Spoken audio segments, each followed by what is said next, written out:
Hello বন্ধুরা, সবাই ভালো আছো? আমি আবার আজকে চলে এসেছি একটা নতুন ভিডিও নিয়ে।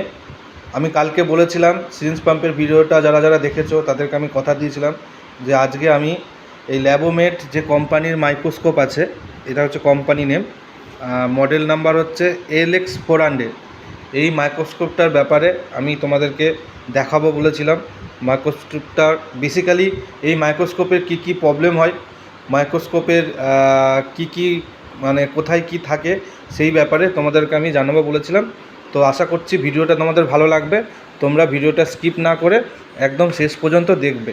এটা হচ্ছে ল্যাবোমেট কোম্পানির একটা মাইক্রোস্কোপ। এটা খুব পুরনো মাইক্রোস্কোপটা যদিও, কিন্তু এখন এই মডেলটা আর পাওয়া যায় না। তাও এটা যেহেতু আমার কাছে এখন অ্যাভেলেবেল আছে, সেজন্য আমি এটাকে তোমাদেরকে আজকে দেখাবো। প্রথম কথা হচ্ছে এই যে এই জিনিসগুলো দেখতে পাচ্ছ, 1 2 এখানে দুখানা আছে, এই দুটোকে লেন্স বলা হয়। এখানে আরও তোমরা ভালো করে দেখতে পারবে, দেখলে এখানে আরও দুটো লেন্স লাগানোর জায়গা আছে, কিন্তু এই লেন্স দুটো এখানে বর্তমানে নেই। এই লেন্স দুটো এখানে নেই। এখানে যে দুটো লেন্স আছে, লেন্স দুটোকে আমি তোমাকে খুলে দেখাচ্ছি তোমাদেরকে। এরকম রোটেট করে খুললে লেন্সটা খুলে চলে আসে, ঠিক আছে? এটা হচ্ছে তোমার ল্যাবোমেট কোম্পানির 4x, এখানে লেখা আছে দেখো লেন্সের, এটা হচ্ছে 4x লেন্সটার ভ্যালু। এখানে টোটালি দেওয়া আছে এই লেন্সটা কত, ঠিক আছে? আর যে লেন্সটা আরেকটা আছে এটা সম্ভবত 10x আছে, এটাকেও আমি খুলছি, তোমরা ভালোভাবে দেখো।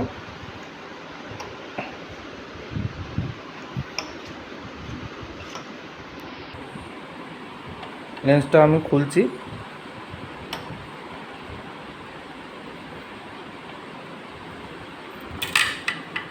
লেন্সটা খুলে গেছে। এটা হচ্ছে দেখো, এটা হচ্ছে 10x, ঠিক আছে? এই দুটো লেন্স এখানে লাগানো আছে। এছাড়াও এখানে থাকে 40x, 100x, 150x, 160x, highest 160x থাকে, 40x থাকে, আর 100xেরও লেন্স এখানে ব্যবহার করতে পারে। এটা পোর্টেবল, যে যখন যেটা কাস্টমারদের দরকার হয় তখন সেভাবে তারা ইউজ করে, ঠিক আছে? এই হচ্ছে মেন। এই বেসিক্যালি যে প্রবলেমটা হয় মাইক্রোস্কোপের, এই যে লেন্সগুলো দেখছো, লেন্সগুলোতে অনেক সময় ডাস্ট পড়ে। সেই ডাস্টগুলোর জন্য যে ইমেজটা আসে, ইমেজটা ক্লিয়ারভাবে আসে না। তো আমরা কি করি, এই লেন্সগুলোকে ক্লিন করা যায়।